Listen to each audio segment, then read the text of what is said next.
Thank you, Laura.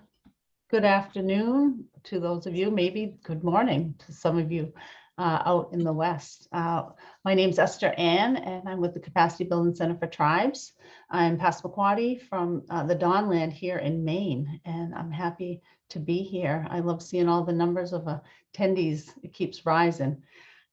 This is the third in our series of 3 ICWA compliance webinar series, and we're so excited today to have with us some folks from North Dakota.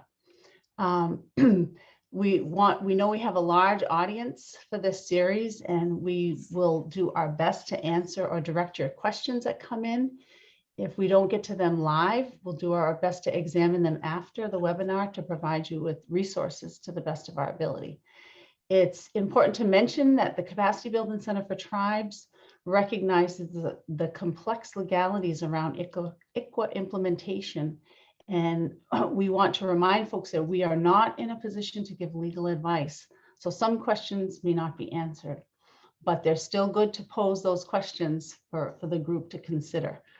Thank you for your time. And I want to save every minute for our presenters, so I'll hand it over to Harmony. Good morning, good afternoon, everybody. Thank you, Esther.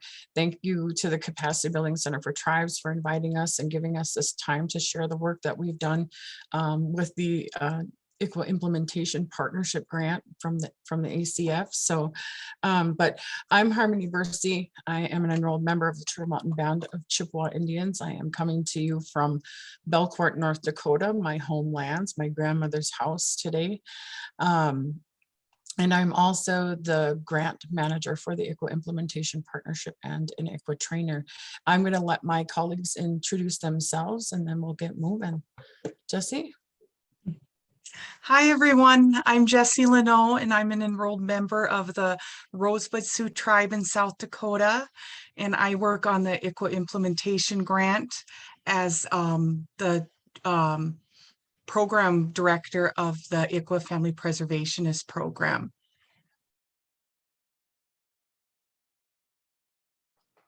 Hi, everyone. So glad to see you all here today. My name is Avery Davies, and I am the grants coordinator in the Department of Social Work at the University of North Dakota. I've been working on this ICWA partnership project for about 5 years now. Yeah, and so Jen, do you want to go next? Yeah. Hi, everyone. My name is Jennifer Russell. I'm currently a UND student pursuing my master's in social work. I'm also a graduate research assistant for the University of North Dakota. I'm happy to be a part of this. Awesome. Thank you, ladies. So before I hand it back over to Avery and Jen, I just really wanted to talk a little bit about and set the stage for today. We're going to be sharing with you some work we've done around active efforts, as well as some work we've done with the development, implementation, and building sustainability around a program that we feel has great potential to do some really good things in Indian country where ICWA families are concerned. So, so we've all probably heard that ICWA is referred to as the gold standard in child welfare. And what, from what's starting to emerge, if you think about, if you were there for the first webinar when Alicia and Andy shared some statistics, and we're starting to see more and more data come out that shows that the accurate implementation of the Indian Child Welfare Act creates better outcomes for families. And one of the most important change makers that we feel is active efforts. And, and if you're familiar with the Indian Child Welfare Act, you also know it doesn't apply in tribal lands. So many of you that are here today are coming to us from one of the tribal nations of our land here. And, so we figured that if ICWA is best practice, applying it on tribal lands can be helpful as well. So we hope to see, this notion of, and when I train around active efforts, I train and I tell people, active efforts are for everybody, right? Everyone should receive the very best that someone has to offer, and when in helping them in one of the darkest times of their lives.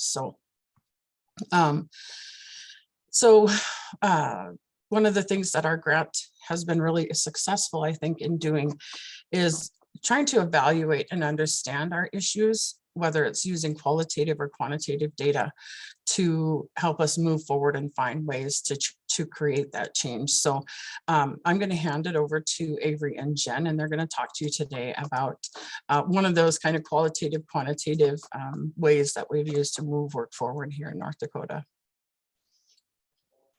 Thanks so much, Harmony. Thanks for kind of setting the stage on that. That's super helpful. So I'm thinking that most of you are familiar with the term active efforts, but since we have a big crowd and just in case anyone needs a little bit more information, oh yeah, thank you. Next slide. I appreciate that. In case anyone needs a little more information, I'm going to go over the basics just super quick. Active efforts is the term ICWA law uses to define the level of support a child welfare agency needs to legally give an ICWA eligible family. The definition from the ICWA federal law says that active efforts means affirmative, active, thorough, and timely efforts intended primarily to maintain or reunite a child with his or her family. Other federal and state laws require that child welfare agencies make at least reasonable efforts to provide services that will help families remedy the conditions that brought them into the child welfare system. As Harmony talked about, our team really believes that our team here today, I should say, I don't want to speak for everyone, believes that every family should have the gold standard of active efforts provided to them. The ICWA regulation defines active efforts by focusing on the quality of the actions necessary to constitute what is an active effort, which again are affirmative, active, thorough, and timely according to the law, as well as providing examples and clarification as to what constitutes active efforts to help differentiate them from reasonable efforts, just as from a legal standpoint. The BIA gives some helpful examples of active efforts on their website. One example they give is identifying appropriate services and helping the parents to overcome barriers, including actively assisting the parents in obtaining such services. If you visit the BIA website, they do have some more information on that and some helpful they kind of dive deeper into some of these things. Here's just one specific little example to share just to kind of set the stage for going into talking about our survey. So a reasonable effort, just as an example, could be a caseworker makes a doctor's appointment for a parent or guardian they're working with. We could turn this into an active effort by having them actively listen and then support the parent or guardian to see if they would like assistance making the doctor's appointment, ensuring they have transportation there and back, and checking to see if any barriers have arisen that would interfere with the appointment the day or the day before or the morning of. Active efforts are really defined by being thorough and active for families. If you would like even more information on ICWA law and active efforts, as I said, you could visit the BIA website, or also we have a website that Harmony updates, and there's a link to our website on the last slide of this presentation. I'm sure we could put it in the chat at some point too. I can do that in a little bit. Okay, next slide, please. So now on to our actual active efforts survey. So a little background, through our state core improvement program, we conducted a statewide ICWA compliance audit. And I did see that Heather Trainer, our core improvement project manager coordinator, is on here. So hi, Heather. So we conducted that audit from 2010 to 2016. And this consisted of a full review of all court files for hundreds of ICWA cases. There are many helpful findings from that audit. And one of them was that active efforts weren't always happening in the way that they should have been in our state. We used this information to inform the work early on in our ICWA partnership project, and we decided to survey the ICWA or the child welfare workforce in North Dakota because we wanted to learn more about what active efforts look like in the state of North Dakota and what types of supports are really most needed by workers in our state. We sent out the survey with the support of our CIP and some state partners in July 2020, and we had 153 responses. We estimate that we have about 300 total social workers working in CPS, foster care, and in-home services in the state of North Dakota. So this equates to about a 51% response rate, which we were happy with. There were 14 total questions in the survey. Some were demographic in nature, asking the respondents about their job titles, how long they've been in their roles at their agency, and some were open-ended qualitative questions asking about different areas of active efforts. We asked respondents if they have attended any trainings or meetings that a member of the ICWA partnership team has done over the past few years. So our team here, plus a few others. And 91 of the 153 people reported either attending a training, meeting, or presentation. So this tells us that we've interacted with a good number of the respondents at some point over the past few years. Next slide, please. Thank you. Okay, so this is going into some of the questions that we asked in our survey. We wanted to know who was responding to our survey, and it was important to us to know which type of position they worked in.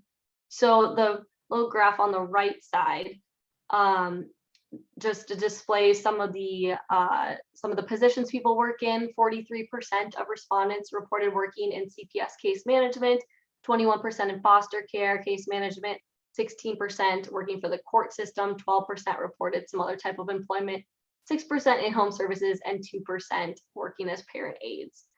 So I see someone wrote they love the animation. Thank you. So this is a representative sample for our state. It's nice to see a lot of CPS workers responding to the survey because CPS workers are very important to the implementation of ICWA and especially active efforts. One thing I would say I would have liked to seen more of is as foster care case managers responding, because foster care is also a vital time for active efforts work. If a child's removed from home, active efforts for the family are so important. We also wanted to know how long people responding to the survey had been employed in their current role. And the results of this question were spread out surprisingly very evenly.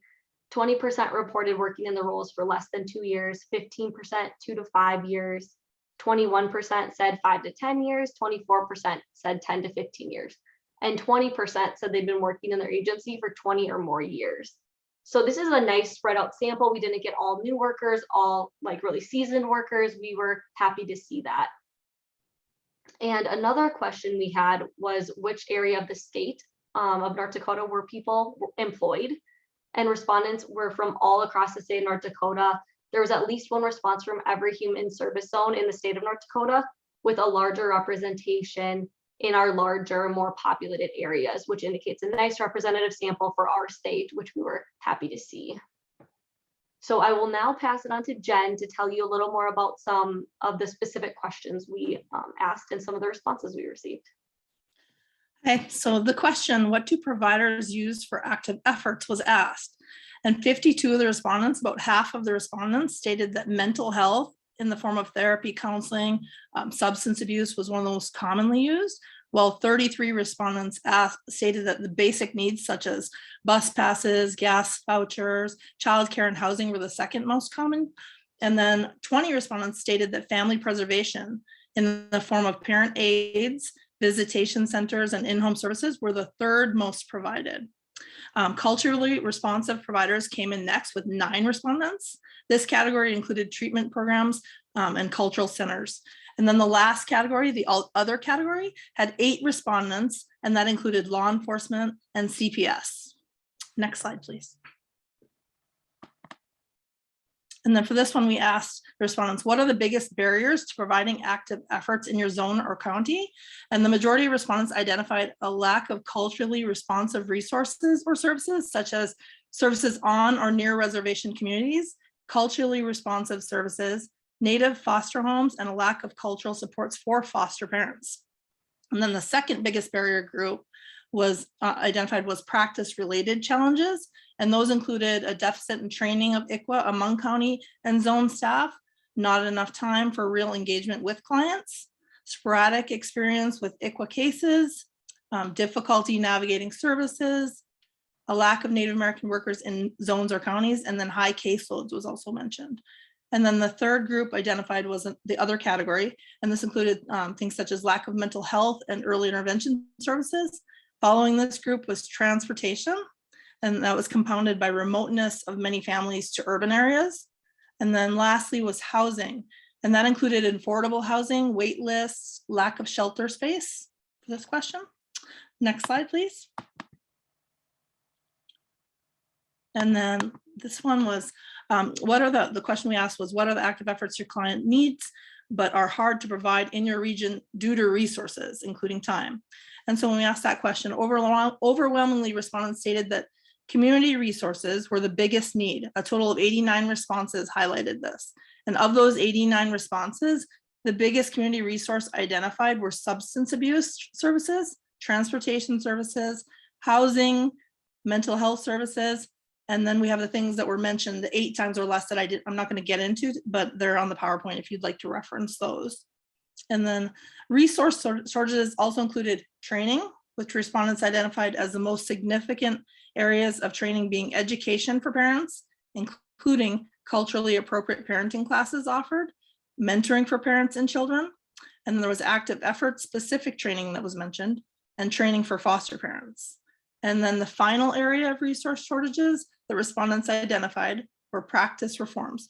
Of the practice reforms, the main areas included funding to pay for the active efforts, more partnerships, including tribal, cross-agency, cross-system partnerships, and then long-term case management, such as a caseworker following families across zones.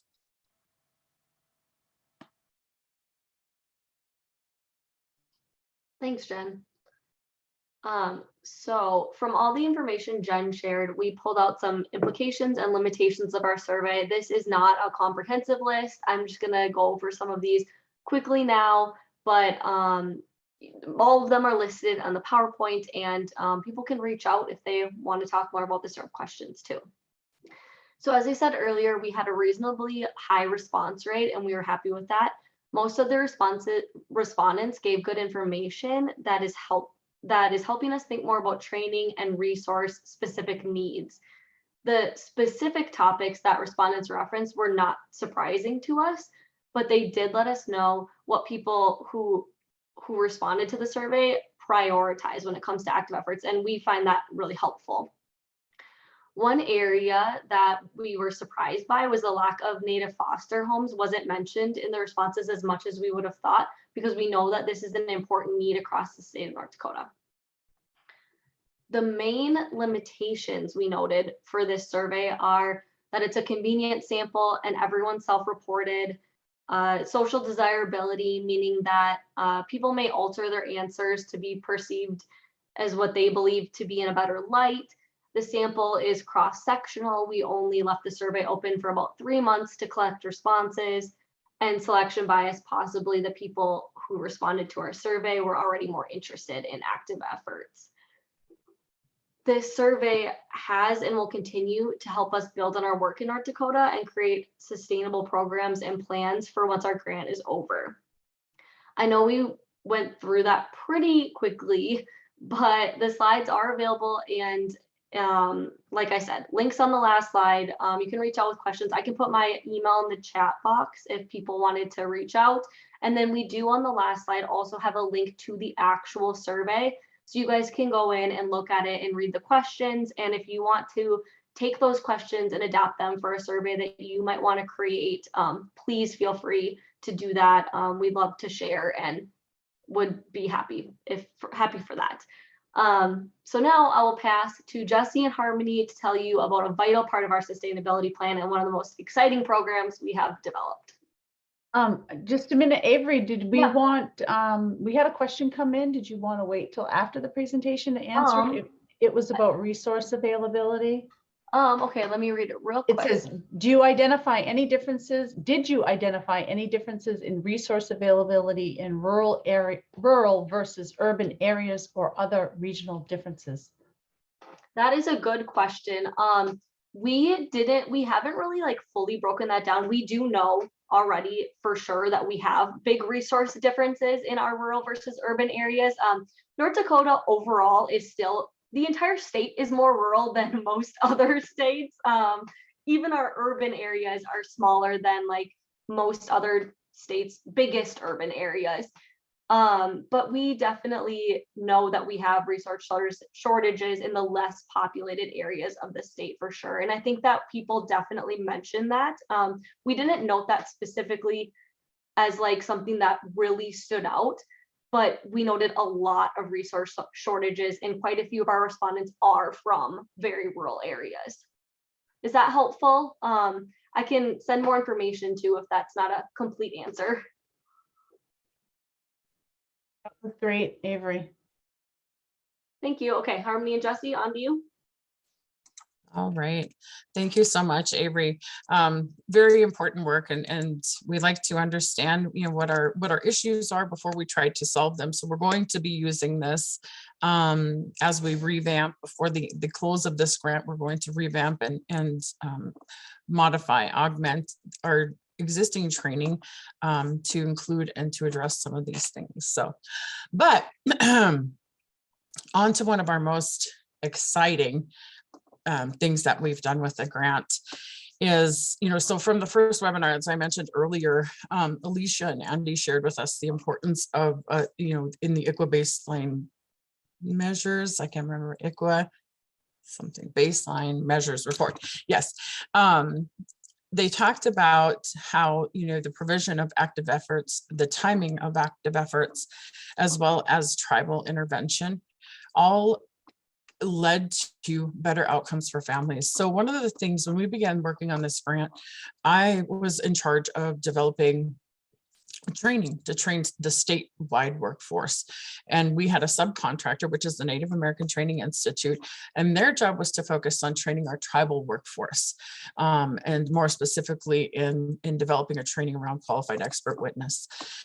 As we got together, and we both started, Jessi and I, my partner in crime here, as we started to work in kind of our respective spaces, it became really clear that we needed infrastructure.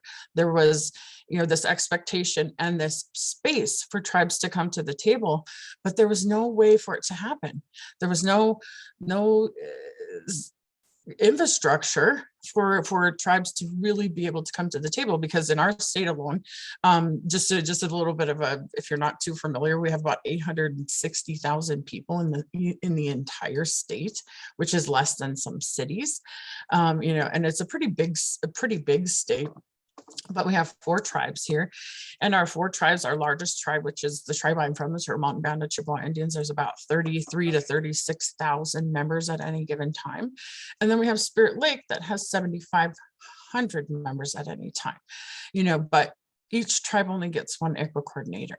And there's no way that ICWA coordinator has the capacity or the resources to work with and be with and help its non-reservation families to be successful, or to navigate the child welfare system on the state side. So, so one of the things we went after, and we said, we got to find a way to do this. We got to find a way to create a meaningful space for tribes to come to the table.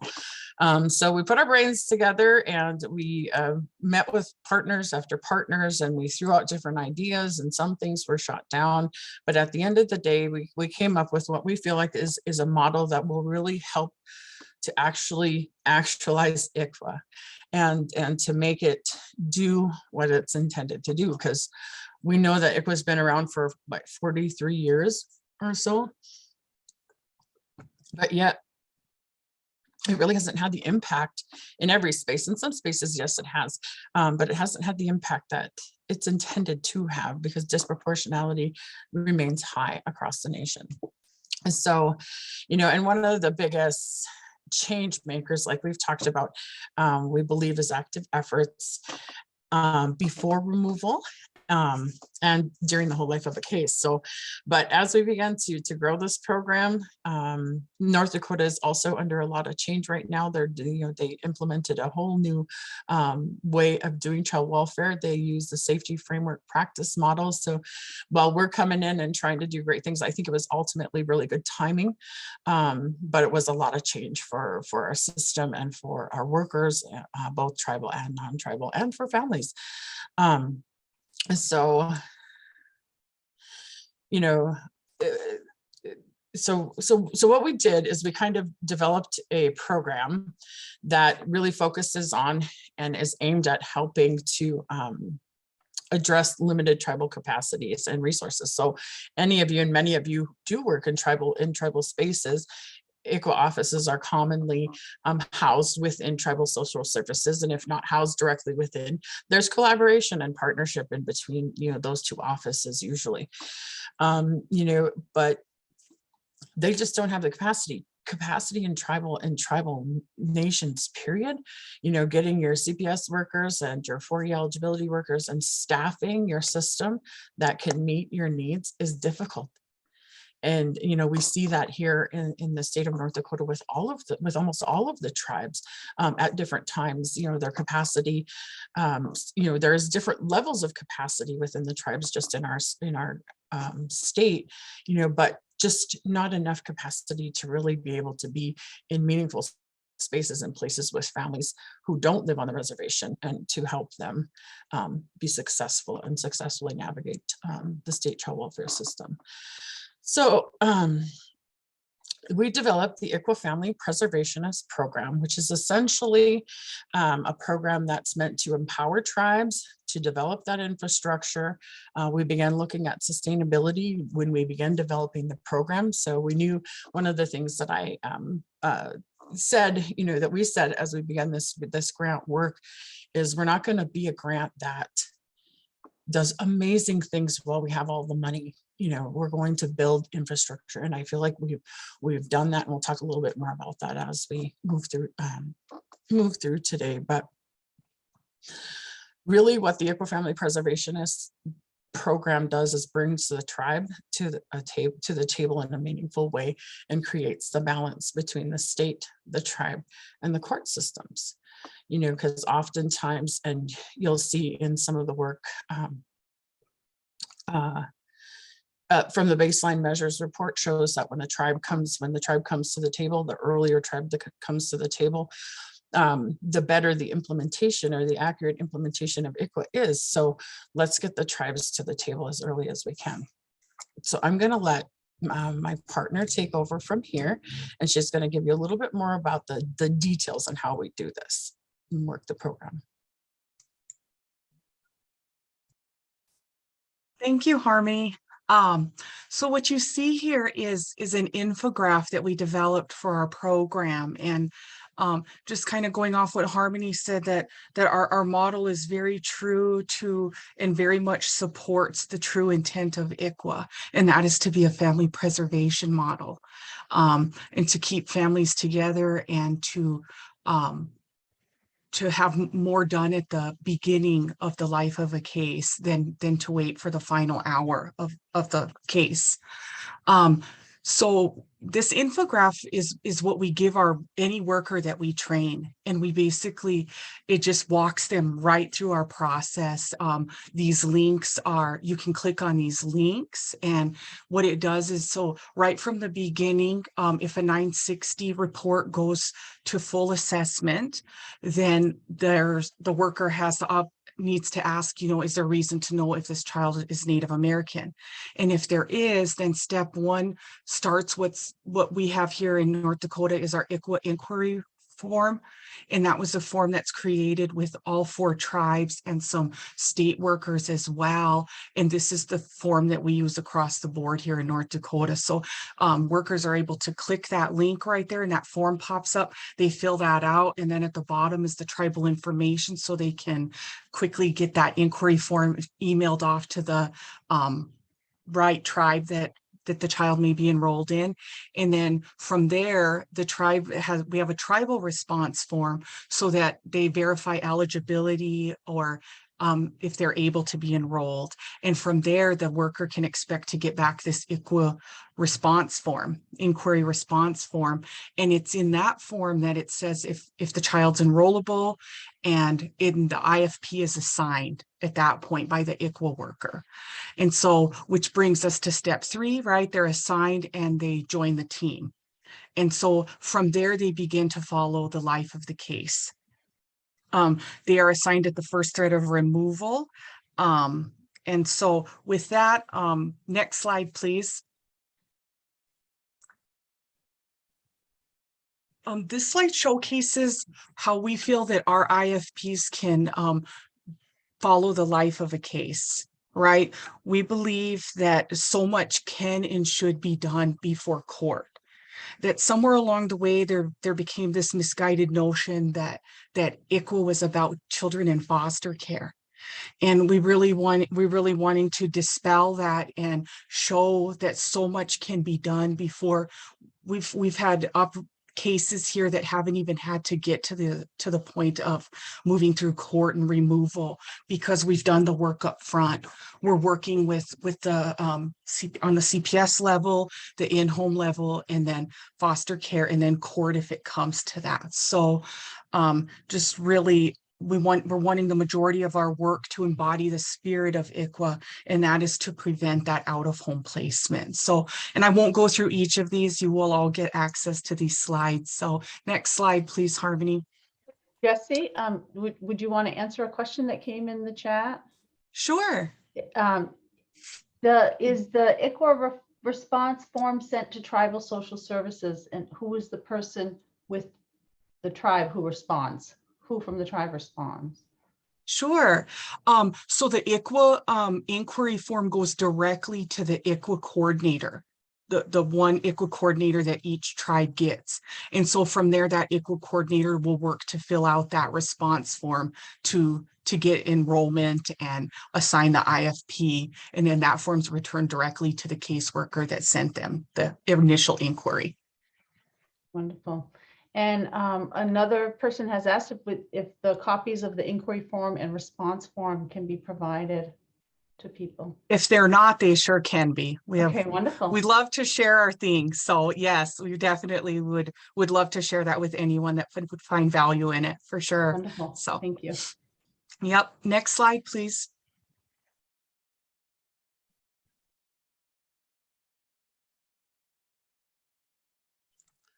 Oh. We're having a little snafu here, but this slide, because we want to honor tribal sovereignty and self-determination and keep that at the forefront of our work, we also realize that this is not a one-size-fits-all model, right? So in taking that into consideration, we also developed tribal involvement tiers. And you'll see this, it works from the top down. So we have the monitoring level and the active level and the advanced level. And so the red and the orange are pretty much showcasing all that can and should be done prior to needing a QEW. And at the advanced stage, that's where tribes can choose. A lot of tribes want their own QEWs and they want to decide what a QEW looks like for their tribe. But this program's meant to have this individual follow the life of the case and be able to prepare and offer a well-informed testimony that shows what happened through the life of the case without just doing a file review or those kind of things, that this person is very much involved and knows and can be, can offer a very well thought out testimony. So just knowing that tribes, it's like I said, it's not a one size fits all, that we feel like there's work that can be done on each level to help tribes and to ultimately help families. So with that, I'm going to turn it back over to Harmony. Yes, thank you, Jessi. So yeah, so we, even if a tribe opts to not have the IFP also serve as a qualified expert witness for that family or for that case, we feel like the biggest change occurs by just having that person supporting not only the family, but the team from the very beginning. They are there in the, when the CPS worker goes to do an assessment, if we're notified early enough, and they're there, to do when in-home visits are happening, and all of those, any places and spaces where it's appropriate for them to be, they're there supporting child and family team meetings, court hearings, you name it. And that's one of the things, that the ICWA coordinators really appreciate for the tribes that work with us. And right now we're working with 2 tribes, the Turtle Mountain Band of Chippewa and the Standing Rock Sioux tribe. And one of the things that they really appreciate is that they feel like they are more informed and they know. And in kind of the difference, and there's a lot of great things happening across the nation, but one of the things I think our program offers is that real-time accountability. This really is an accountability support model, helping to determine what active efforts are. So, if we had more time today, we would go into kind of the process, the training of our IFPs. They go through very extensive training. They're child welfare certified, they're QEW certified, they're authorized by the tribe. You cannot be an IFP for any tribe that doesn't authorize you to be that. Right now, even though there's been questions from our county partners, they say, can't we give an IFP to everybody?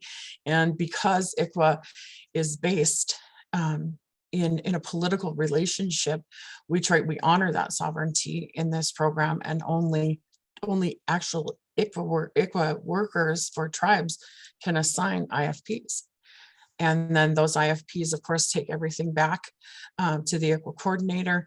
If something is going awry and they need a little more support from the tribe, then the ICWA worker comes to the table too and shows up in court or goes to that child and family team meeting, doing whatever we can to really support and advocate for Native families. But the premise of it is if we're there supporting the accurate implementation through the entire thing, we really should be creating these better outcomes and providing inadvertently, I think, kind of an assessment of the Indian Child Welfare Act and what it can do.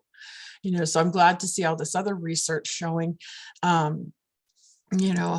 if ICWA kind of showing post case, if ICWA is applied well, it creates better outcomes. So we're just doing it in real time, without, because we feel like the case file review or the way it's been done and by majority is just too late.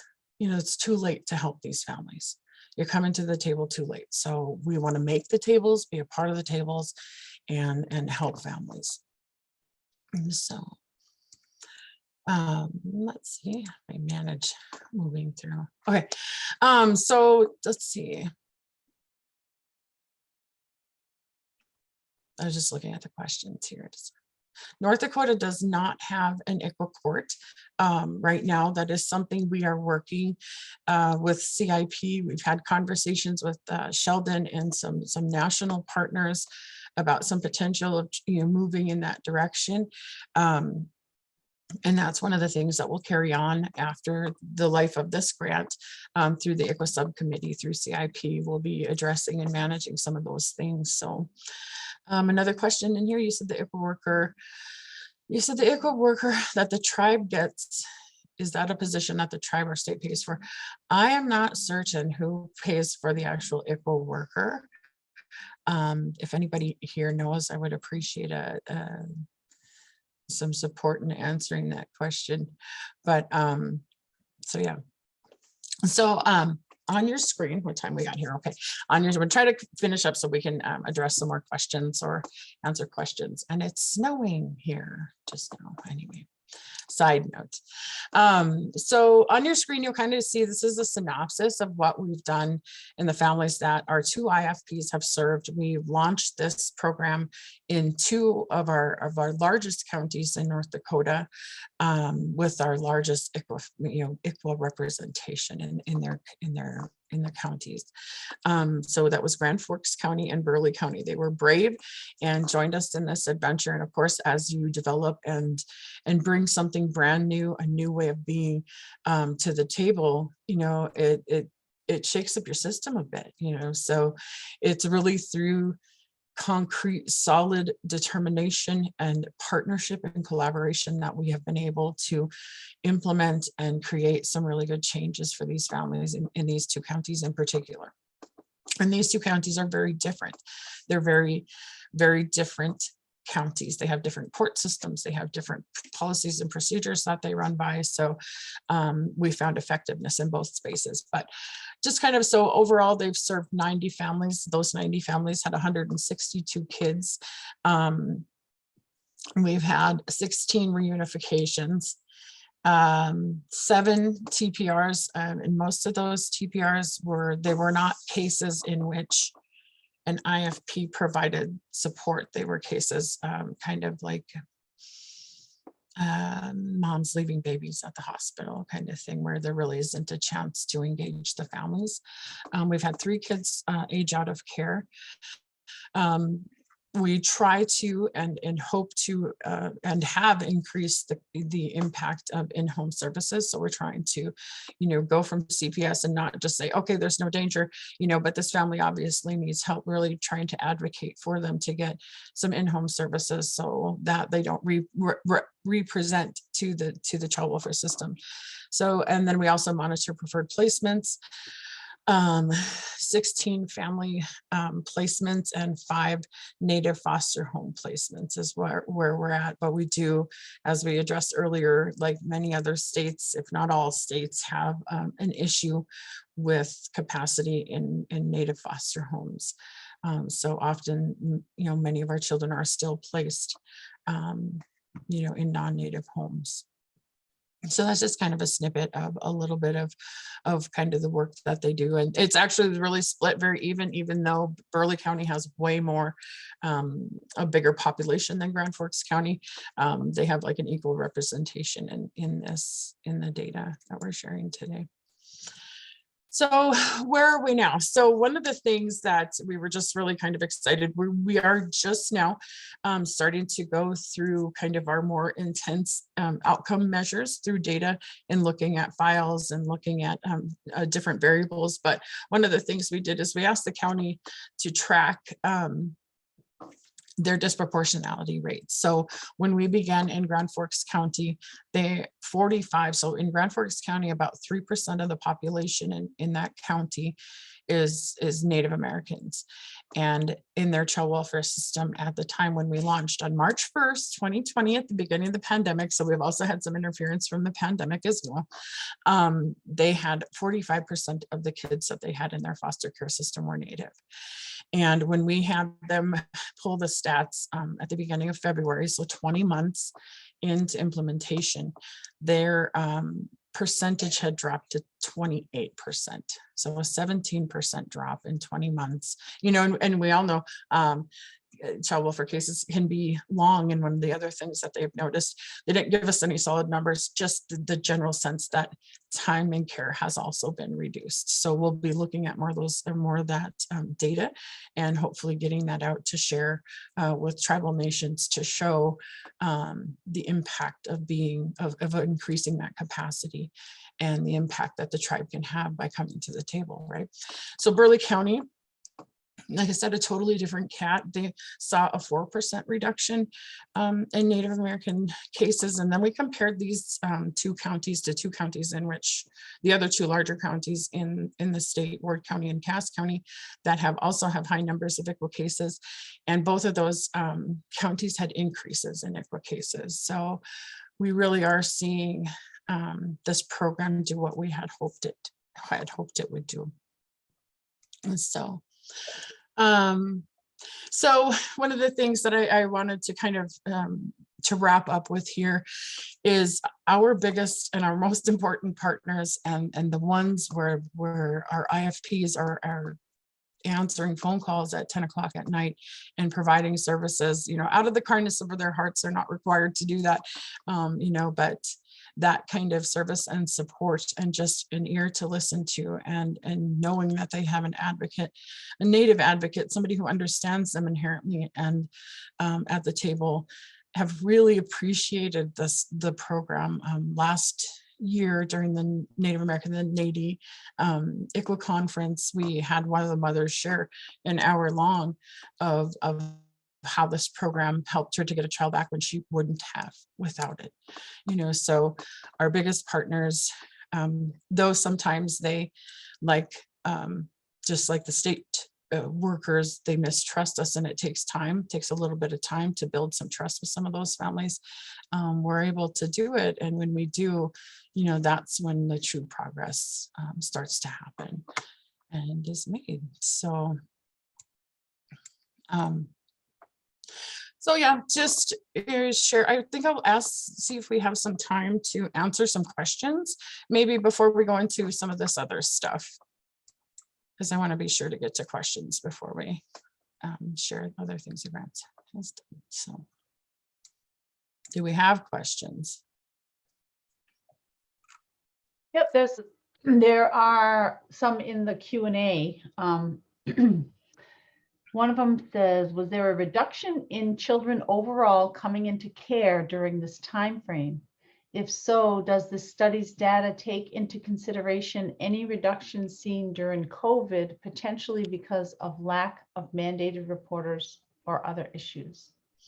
So we weren't able to, and we will, as we begin to delve into the data more specifically and look at things under a microscope, we will be looking at, other things. And we're also going to compare kind of to nationally. I hope North Dakota would like to compare, kind of what happened here during the pandemic to what happened everywhere else, especially in those two counties where we had IFPs in place and supporting. But there was, a reduction, especially in the first few months of the pandemic. It was a slow start. I'll tell you that. It was a really slow start. So we actually had our IFPs, we assigned them to some older cases just to get them working, and cases that counties were struggling with, just to get them out there and doing some stuff and impacting and working with families. But I think there was a proportionate reduction. I don't think that there might have been, and I don't really know, there isn't any data that we've seen from the state as far as, kind of how the pandemic has impacted overall. But we just assume and go off of the percentages that of representation within their systems. Do you know if any of those cases were transferred to tribal courts instead of being closed, or how would those be reported? No, I don't think. One thing I would say about that is in North Dakota, we do not have high numbers of cases transferred from state court to tribal court. We have low numbers of that. And we didn't get specific data from these numbers. These are very preliminary numbers, but we will have concrete information on that soon. We are planning on going through the cases very much in detail, and we will have a lot of information on how they ended. We don't have that currently right now, and some of the cases haven't ended. We just know the reduction in care numbers.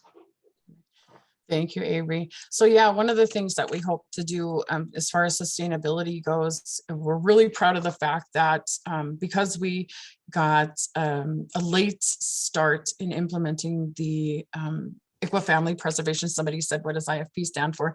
It stands for ICWA Family Preservation Program. Because we got a late start, we are also collecting data about this, what we consider to be a prevention intervention. And we hope to get it somehow, some way, as things morph and change, with the clearinghouse included and brought to and made clearinghouse applicable for that Family First 4E funding. But what we did is we hired to sustain this program. One, the state took over. So the first time ever in the state that North Dakota has given this type of money to this type of a program. So we were really proud. And even though it's a grant that we receive from the state, even though it's state funding our program so that we have the time that we need to collect the data that we need around effectiveness of the program, there's still tribal, the contract was awarded to the Native American Training Institute. So they're kind of independently contracted, I'll guess I'll say, through there, and then we connect them to the tribes. I hope that doesn't confuse things.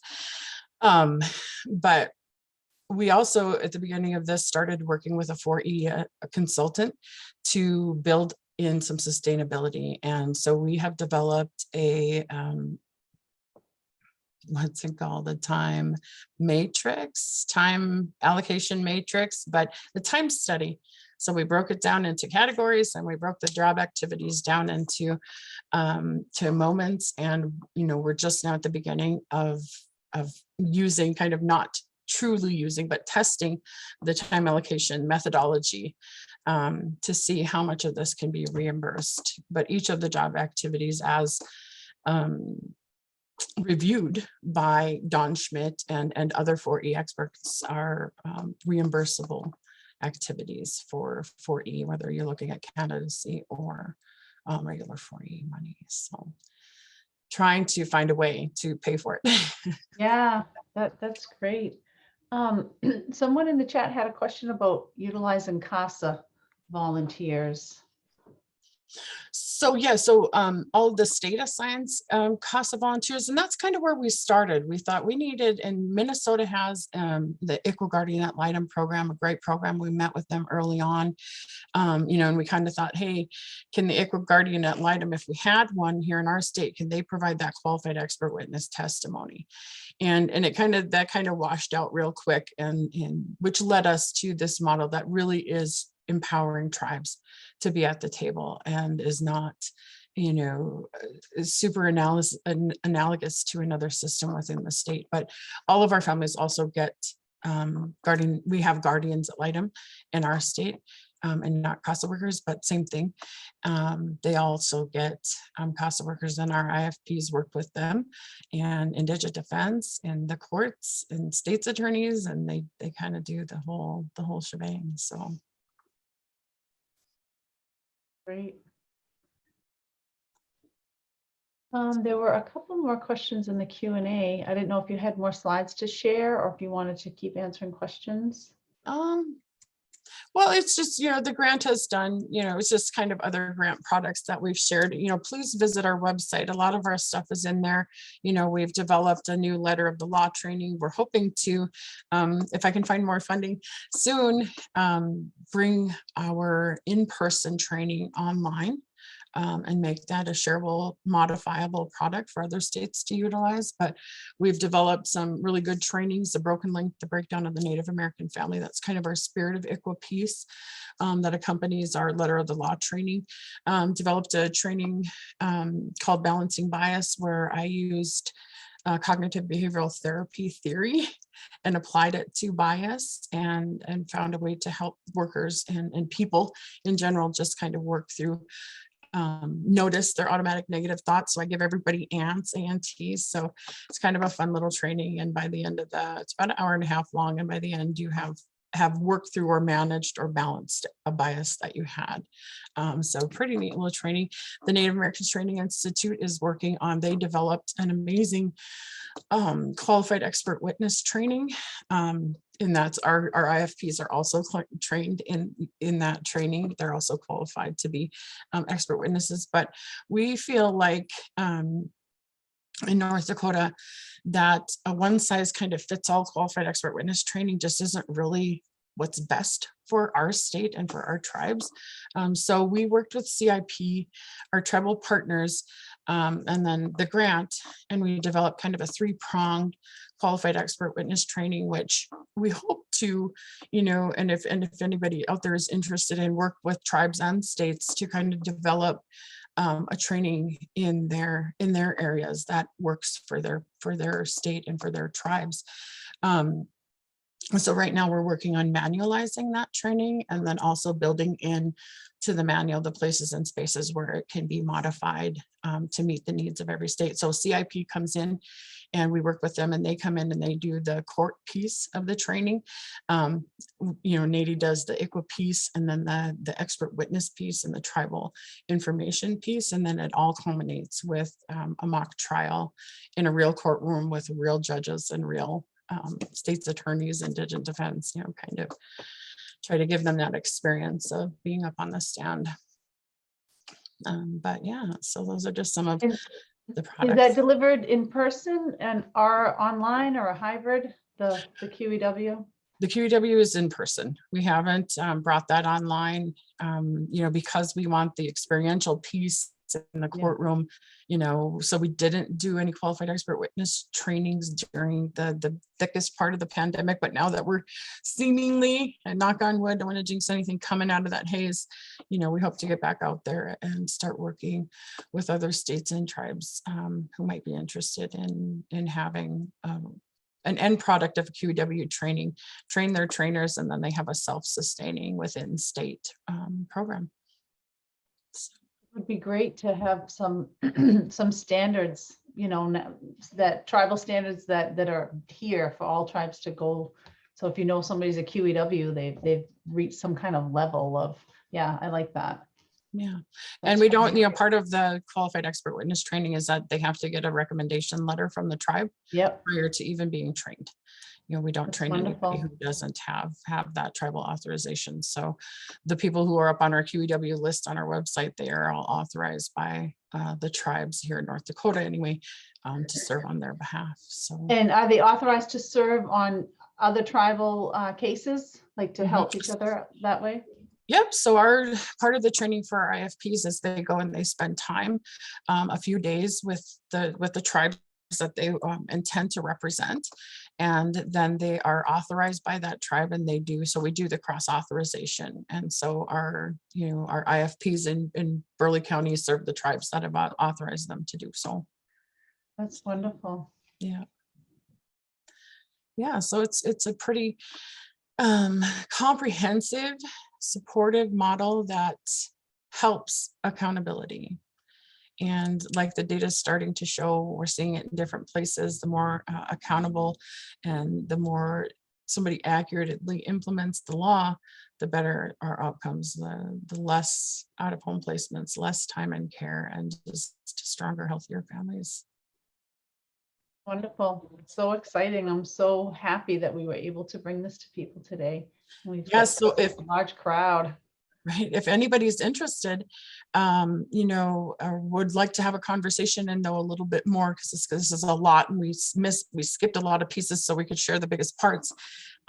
Please reach out to us, because we hope to be looking for some funding opportunities to expand the IFP with partners outside of the state as we move forward. And you'll also be presenting next week at the NICWA conference, right?